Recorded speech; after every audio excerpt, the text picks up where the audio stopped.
Is Battlebit getting stale for you? Have you ever wanted to spice up your gameplay in an explosive fashion? Well, me and my good friend Mr. Peanut Butter have discovered a tactic that will undoubtedly reinvigorate your love for Battlebit. In game, it practically plays as a new class. So without further ado, meet the Battlebit Breacher, or in other words, the Riot Shield C4 bomb. So what are the basics of the Breacher? Well, you're gonna need at least 2 people to execute this technique. One person must pick the Assault class to have access to the Riot Shield, while the other individual can pick any class that has access to C4. Then, the individual with the C4 must carefully throw these satchels on the inside of the other individual's Riot Shield. But before you and your buddy set off on your explosive Riot Shield adventure, there's a couple things you need to know. Firstly, once the C4 is on the Riot Shield, you cannot swap your Riot Shield with any other weapon or gear. For some reason, this effectively destroys the C4. Secondly, and I feel like this is kind of obvious, don't put the C4 on the front of the shield. You will die faster than you can blink. Thirdly, as far as we know,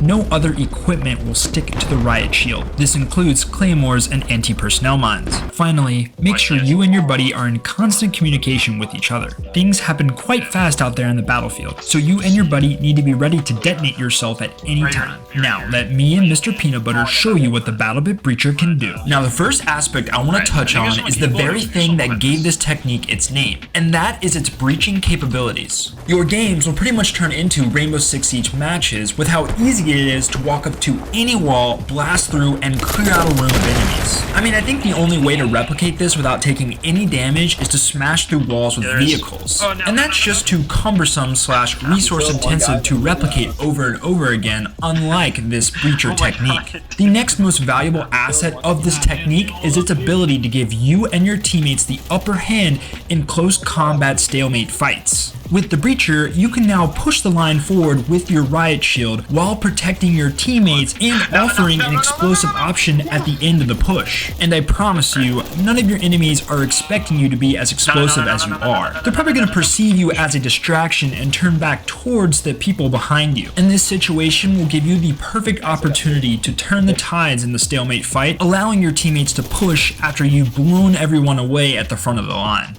And if you want my advice for getting the best upper hand against your enemy, try pushing stalemate lines that are right around corners. This method allows you to really catch your enemy off guard, and it gives them less time to react to you. Oh yeah, did I mention too that this could also work against vehicles? You could technically classify this as probably one of the longest C4 vehicle takeouts in the game. And even if we were to ignore all of its strategic value, the comedic value that this technique provides will provide you a whole new avenue of fun in Battlebit. You're gonna see bodies fly farther than you ever seen them fly before, encounter countless awkward situations. Both the in-game reaction from your teammates and your enemies will be hilarious. And to me, this is just something I want to see more from the Battlebit community. Because this isn't only an awesome arcade shooter, it's also just a stupidly fun game with incredibly unique, funny moments. And with the new community servers update drop, I think there is the potential here for some amazing moments in game. Like imagine if 5 separate squads from each team did this technique in a domination game.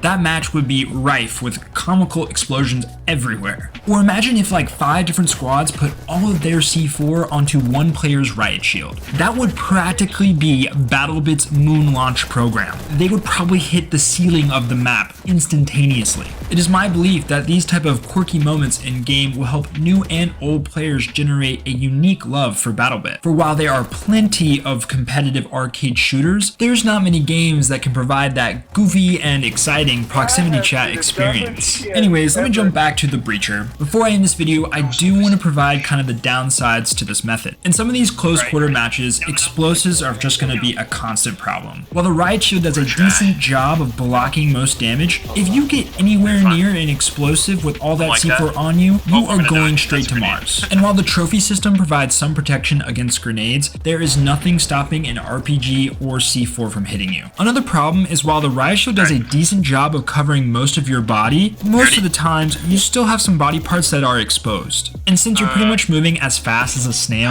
Battlebit players are going to punish this. But if you can overcome these difficulties, the Breacher technique in Battlebit will deliver you a ton of fun. If you like this video and you want to see more, please tell me in the comments. If you think you might like what I have to offer, maybe consider subscribing. And even if you do neither of those things, I want to thank you so much for watching. This is T-Moles, peace and out.